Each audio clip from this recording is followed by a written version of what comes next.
ஓம் சக்தி.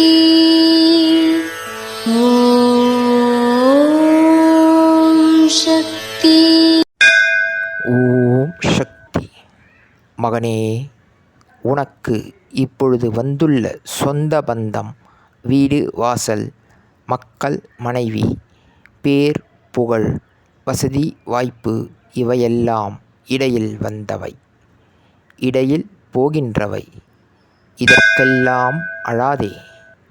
ஆதிபராசக்தியின் கருணை ஒன்று மட்டும் இருந்தால் போதும் என்கின்ற இந்த ஒரு கருத்தை மட்டும் எப்பொழுதும் புரிந்து வைத்துக்கொள். இது அன்னையின் அருள்வாக்கு. ஓம் சக்தி பராசக்தி. ஓம் சக்தி. சக்திகளே, உங்களுடைய கருத்துக்கள் மற்றும் அனுபவங்களை கீழ்காணும் மின்னஞ்சல் முகவரிக்கு வீடியோ வடிவிலோ ஆடியோ வடிவிலோ எங்களுக்கு அனுப்பவும். மற்றும் மறுவூர் மகிமை யூடியூப் சேனலை சப்ஸ்கிரைப் செய்யவும். ஓம் சக்தி.